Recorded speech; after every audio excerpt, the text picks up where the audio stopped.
અરે જેડીભાઈ, કેમ ઉદાસ બેઠા છો? કોઈ મૂકીને જતું રહ્યું છે કે શું? જો કોઈ મૂકીને જતું રહ્યું હોય ને તો જવા દો. એ બધી વાતોમાં ઉદાસ ના રહેવાનું હોય.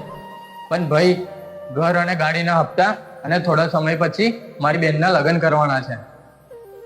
અને મા બાપની ઉંમર થઈ ગઈ અને પાછું એક બાજુ માની દવા લાવવાના પૈસા.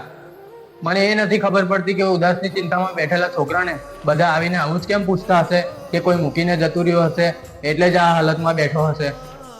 અને તું પોતે એક છોકરો થઈને એક છોકરાની લાગણી વિશે આવું વિચારે છે? જો મારા ભાઈ, છોકરીઓ નસીબથી અને છોકરાઓ બહુ બધી પ્રાર્થના પછી જન્મે છે, અને એ પણ બહુ બધી જવાબદારીને લઈને. અને અડધી ઉંમર જવાબદારી સમજવામાં જ પૂરી થઈ જાય છે ને અડધી ઉંમર જવાબદારી પૂરી કરવામાં પૂરી થઈ જાય છે.